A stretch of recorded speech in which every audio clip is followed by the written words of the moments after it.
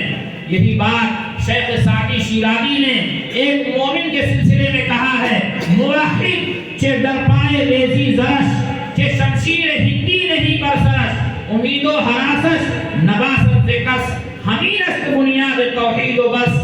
ایک توحید پرست اللہ والے کی شان یہ ہے کہ قدموں میں سونے چاندی کے ڈھیر لگائے جائیں یا سر کے اوپر تلوار رکھ دی جائے، نہ ڈر اسے اللہ کا باغی بنائے، نہ کسی چیز کی لالچ اسے اللہ سے پھیر سکے۔ یہی توحید کی بنیاد ہے اور بس، صرف یہی توحید کی بنیاد ہے۔ یہ مزاج کہاں سے بنے گا؟ یہ ماں سے بنے گا۔ حضرت حبیب سے کہا مسیلمہ کذاب نے میری نبوت کو مان لو، انہوں نے انکار کیا، ایک ہاتھ کٹوا دیا۔ کہا اب مان لو، کہا میں گواہی دیتا ہوں کہ تو جھوٹا ہے، اللہ کے نبی تو میرے آقا جناب محمد رسول اللہ صلی اللہ علیہ وسلم ہے۔ یہ سننا تھا، جذبے میں آیا، غصہ چڑھا، دوسرا ہاتھ کٹوایا، کہا اب مان لو، کہا اب اور انکار کرتا ہوں، ایک پیر کٹوا دیا، پھر انکار کیا، دوسرا پیر کٹوا دیا، جسم کے 4 ٹکڑے ہو چکے ہیں، زبان سے کہہ رہے ہیں تو جھوٹا ہے، واللہ انکا کذاب، خدا کی قسم تو جھوٹا ہے۔ میرے آقا جناب محمد رسول اللہ صلی اللہ علیہ وسلم اللہ کے نبی و رسول ہیں۔ زبان کٹوا دیا، پھر گلا کاٹ کر انہیں شہید کر دیا گیا۔ یہ خبر مدینہ پاک آئی۔ حبیب ابن زید کا یہ مزاج کہاں سے بنا تھا؟ حبیب ابن زید کا یہ مزاج کس نے بنایا تھا؟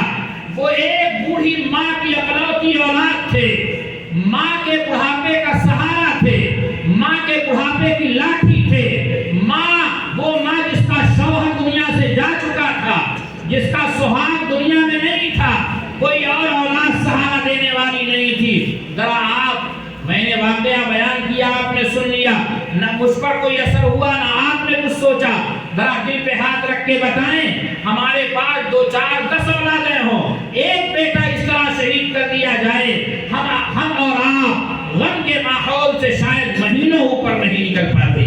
آج ہمارا اور آپ کا یہ مزاج ہے، لیکن یہ خبر مدینہ پاک آئی۔ مدینہ پاک کا ہر گھر ماتم کدا بنا ہوا ہے، ہر آنکھ اشکبار ہے۔ اللہ کے پیغمبر علیہ السلام پر بھی اثر ہے، لیکن حبیب بن زید کی والدہ حضرت ام کلثوم کو جب یہ خبر ملی، وہ تشریف لائیں اور لوگوں کو خطاب کرتے ہوئے کہا تم کیا سمجھتے ہو، میں روؤں گی، سینہ پیٹوں گی، گال پیٹوں گی، کپڑے پھاڑوں گی، واویلا کروں گی، سن لو لہذا اليوم ارغعتہ، یہی دن دیکھنے کے لیے میں نے اپنے بیٹے کو دودھ پلایا، میں نے اپنے بیٹے کو جوان کیا تھا۔ میرے بھائی اور بزرگوں، جب ہماری عورتوں میں یہ جذبہ پیدا ہوگا تو بیٹے حبیب ابن زید بنیں گے۔ جب ہمارے بیٹوں میں حضرت فاطمہ الزہرا پیدا، ہماری بیٹیوں اور عورتوں میں فاطمہ الزہرا پیدا ہوں گی تو بیٹے حضرت حسن و حسین بنیں گے۔ ہمارے یہاں جب بایزید بستانی پیدا کرنا ہوگا تو بایزید بستانی کی وہ ماں پیدا کرنی ہوگی تو بیوہ ہو جاتی ہے، مگر اپنے اکلوتے بیٹے کو اللہ کے نام پر قربان کرتی ہے۔ استاد کے حوالے کیا اور کہا استاد جی، اسے پڑھا کر آپ کو عالم ربانی بنانا ہے، اس سے پہلے میں بایزید بستانی کو لینے نہیں آتی. ایک دن ماں سے ملنے آ گئے, دروازے کے پیچھے سے پوچھتی ہے کون؟ کہنے لگے اماں جان تیرا بیٹا بایزید بول رہا ہوں. کہنے لگی میرا بھی ایک بایزید تھا, میں نے تو اسے خدا کے نام پر وقف کر دیا ہے, وہ تو عالم بن کے لوٹے گا, تو کون بایزید ہے میں نہیں جانتی. وہیں سے لوٹ گئے, استاد جی نے پوچھا کیا حال ہے, کیا بات ہے؟ کہا استاد جی کوئی بات نہیں ہے, اب گھر نہیں جانا ہے, مجھے پڑھنا ہے. پھر پڑھتے رہے یہاں تک کہ بایزید بستانی بن کر نکلے. میرے بھائیوں اور بزرگوں, ہمیں اگر بایزید بستانی بنانا ہے, اپنی بچیوں کی تعلیم و تربیت پر خصوصی توجہ دینی ہوگی, کیونکہ گھر کا ماحول یہیں سے بنے گا, سماج کا ماحول یہیں سے بنے گا. میں آپ سے اس کے ساتھ یہ ضرور عرض کروں گا, آپ مکتب کے نظام کو مضبوط بنائیں, کیونکہ مکاتب کے نظام کی مضبوطی کے بغیر ہم دنیا میں کسی چیز کا مقابلہ نہیں کر سکتے. یاد رکھیں, بد دعا دینے سے کسی قوم کی ترقی نہ ہوئی ہے نہ ہوگی. اگر آپ کسی قوم سے ریس جیتنا چاہتے ہیں تو اپنی اولاد کو دوڑ سکھانی ہوگی. اگر آپ کسی قوم کو پیچھے کرنا چاہتے ہیں تو اس ماحول اور اس میدان کی محنت پہ لگانا ہوگا.